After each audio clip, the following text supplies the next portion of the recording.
Okey, Assalamualaikum dan selamat sejahtera. Hari ini cikgu akan terangkan satu topik yang kedua untuk bab 1, iaitu tajuknya ialah leraian daya. Leraian daya. Okey, maksud dia leraian daya adalah kamu leraikan, kamu pecahkan. Lerai ni maksudnya pecahkan. Okey, pecahkan satu daya komponen, satu daya tunggal kepada komponen-komponen daya. Okey, maksudnya kamu pecahkan daya itu menjadi beberapa bahagian. Itu leraian. Okey, so dalam kes ni kamu akan bahagikan daya kamu kepada dua bahagian, iaitu komponen mengufuk. Komponen mengufuk. Okey, mengufuk ataupun horizontal dalam bahasa Inggeris, ataupun paksi X. So komponen mengufuk itu dia berada pada paksi X, dan satu lagi adalah komponen menegak. Menegak ialah vertikal, iaitu pada paksi Y. Okey, masa bila kita nak leraikan daya-daya ini, macam mana kita nak tahu kita perlu leraikan ataupun tidak? Okey, kes ini berlaku apabila, contohnya kita ambil contoh dalam buku teks ni. Okey, kamu ni seorang budak ditarik, dia naik atas upih nilai daun upih ni, daun kelapa ni. So kawan dia tarik, ini menunjukkan arah tarikan, arah daya tarikan yang dikenakan kepada budak tersebut, menyebabkan dia bergerak ke kanan. Apa lagi daya yang bertindak ke atas budak ini? Kamu ada tindak balas normal, bergerak ke atas, bertindak ke atas sebab dia sentuh permukaan tanah. So bila berpermukaan tanah, 90 degree daripada permukaan itu adalah tindak balas normal. Daya yang bertindak ke bawah adalah berat budak tersebut. Satu lagi daya bertindak ke kiri adalah daya geseran, menentang pergerakan budak tersebut. Dan kamu ada daya tarikan. Cuba perhatikan, daya tarikan kali ini dia tidak berada pada bahagian yang sama dengan daya geseran. Tengoklah, daya tarikan dia condong. Jadi yang sebelum ni kita belajar daya paduan apa semua tu tak apa, dia berada pada bahagian yang sama, senang untuk kamu tentukan daya paduan. Kali ni daya tarikan dia condong. So macam mana kamu nak tahu nilai daya paduan dia macam mana? Sebab itulah kamu perlu meleraikan daya tarikan ini. So bila nak leraikan itu, kamu akan dapat daya yang bertindak secara mengufuk, iaitu Fx, dan daya yang bertindak secara menegak, Fy. Ni daya tarikan yang asal. Sebab tu kamu perlu leraikan daya.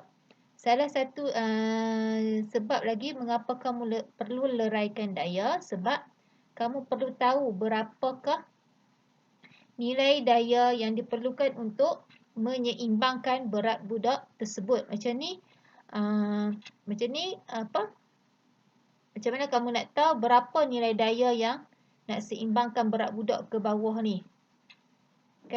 Sebab bila dia bergerak ke kanan. So bila bergerak ke kanan, maksud dia daya atas dengan daya bawah adalah, nilai dia adalah kosong kan. Bila kamu tambah dua-dua daya ni, kamu akan dapat kosong. So kamu nak tentukan adakah betul berapakah nilai yang bertindak untuk menyeimbangkan berat budak tersebut. Untuk Fx juga, Fx pula daya mengufuk, maksudnya kamu kena tahu berapakah daya yang diperlukan untuk mengatasi daya geseran supaya budak tersebut boleh bergerak ke kanan. Kalau kamu ambil daya tarikan ni, salahlah sebab daya tarikan ni condong. Yang kamu perlu tahu daya yang mengufuk dengan daya yang mencacang.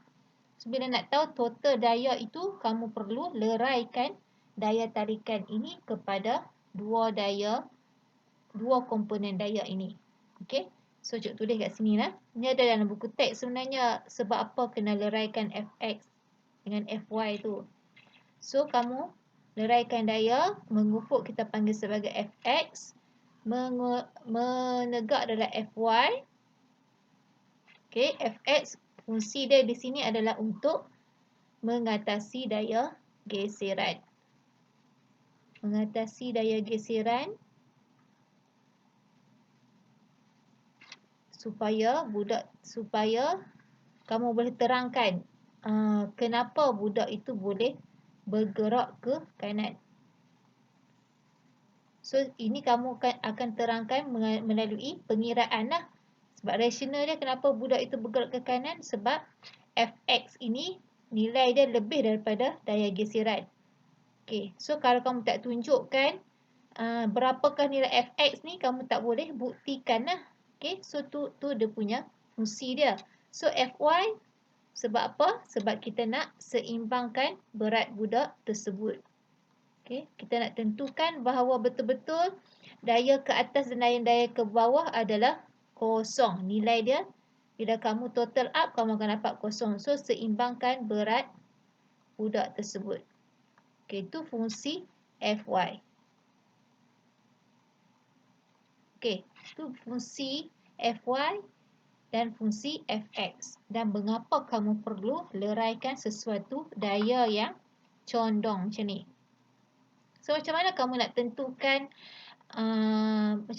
tentukan nilai Fx dengan Fy? So, kamu perlu apply satu konsep.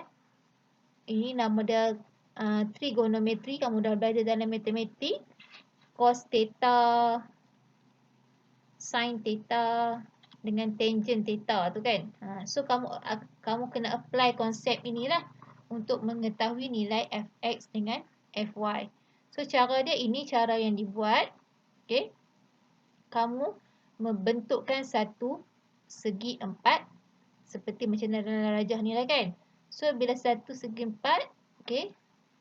Yang condong ini adalah F. Okay. Yang menegak adalah Fy. Okay. Yang mengufuk adalah Fx. Okay. So, sekarang kita nak tahu Fy berapa nilai dia. Fx berapa nilai dia. Selalu nilai yang dibagi dalam soalan adalah F dengan nilai theta.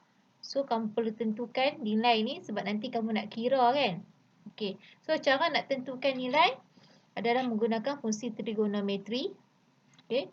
So, cikgu tak mau terang yang ni sebab kamu belajar dalam maths. Kamu boleh, kita terus kepada kesimpulan dia.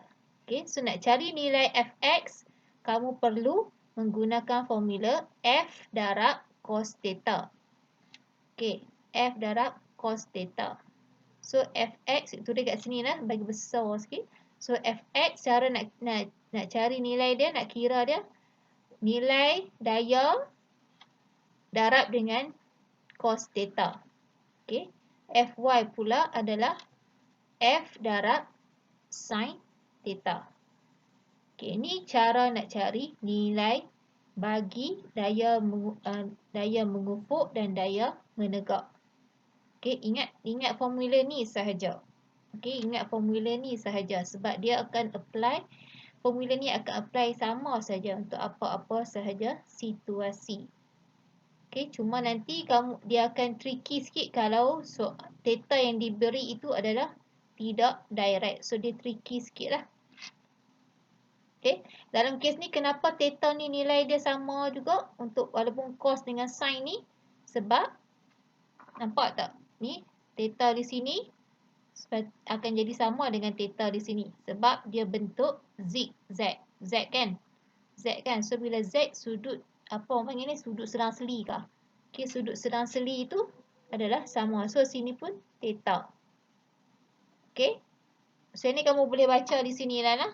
Ni dah terangkan dalam buku teks, kamu boleh baca selanjutnya. Itu maths, cik. Fizik just apply sahaja. Dan benda ni kamu dah belajar. So cikgu akan terangkan tu konsep maths.